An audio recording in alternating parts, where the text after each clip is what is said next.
Hello guys, അപ്പോൾ ഈ കൊല്ലത്തെ ഓണത്തിൻ്റെ അന്ന് രാവിലെ തന്നെ ഞാൻ എണീച്ച് നേരെ പൂ പറിക്കാനായിട്ടൊക്കെ അങ്ങോട്ട് ഇറങ്ങി. അങ്ങനെ പൂവെല്ലാം പറിച്ച് ആവശ്യത്തിനുള്ള പൂവൊക്കെ ഞാൻ പറിച്ചുള്ളൂ, കണ്ടവാനൊന്നും പറിച്ചില്ല. എനിക്ക് തോന്നി അത്രയും ഞാൻ പറിച്ചെടുത്ത് എന്നിട്ട് ഞാൻ സെറ്റാക്കി വന്നു. അപ്പോൾ ഞാൻ ഇന്നേ വരെ തന്നെ ഒരു അത്തപ്പൂ ഒന്നും ഇട്ടിട്ടില്ല, ജസ്റ്റ് ഹെൽപ്പൊക്കെ ചെയ്തിട്ടുണ്ട്. അപ്പോൾ ഇന്ന് എന്തായാലും ഞാൻ തന്നെ അങ്ങോട്ട് ഇടാൻ പോവാണ്. ഞാനപ്പോൾ ജസ്റ്റ് ഇതാണ് റെഫറൻസ് എടുത്ത് വെച്ചിരുന്നത്.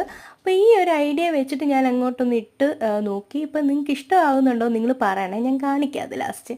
അപ്പോൾ അതെല്ലാം കഴിഞ്ഞതിന് ശേഷം ഞാൻ നേരെ പിന്നെ അടുക്കളയിലോട്ട് ചെന്നിട്ട് അവർ ചെറിയ തോതിലൊന്ന് ഹെൽപ്പൊക്കെ ചെയ്തു. അപ്പോഴത്തേനും അവിടെ ഒരുമാതിരി എല്ലാം ആയി കഴിഞ്ഞിരുന്നു. എന്നാൽ എൻ്റെ വക കുറച്ച് ഹെൽപ്പൊക്കെ കഴിഞ്ഞതിന് ശേഷം ഞാൻ നേരെ കുളിച്ച് സുന്ദരിയായിട്ട് വന്ന് ആഹാരമൊക്കെ കഴിക്കാനായിട്ട് ഞങ്ങൾ എല്ലാവരും കൂടി ഇരുന്നു. വീട്ടുകാരെല്ലാവരും ഈ പ്രാവശ്യം ഇല്ലെന്ന് വരി പോലും കുറച്ച് പേരുണ്ടായിരുന്നു. ഞങ്ങളെല്ലാവരും കൂടി പിന്നെ ഹാപ്പിലി ഞങ്ങൾ അവിടെ നിന്ന് ഫുഡൊക്കെ കഴിച്ചു. അപ്പോൾ കഴിച്ച് കഴിഞ്ഞപ്പോഴത്തേനും ഭയങ്കര ഹെവി ആയിരുന്നു. പക്ഷേ എന്നാലും നമ്മൾ ആ സദ്യക്കകത്ത് വിളമ്പി മൊത്തം സാധനങ്ങളും കഴിച്ചു. എനിക്ക് ഇഷ്ടമല്ലാത്ത പോലെ ഞാൻ കഴിച്ചു, പായസമൊക്കെ കുടിച്ചു. അപ്പോൾ ഇതായിരുന്നു എൻ്റെ ഓണ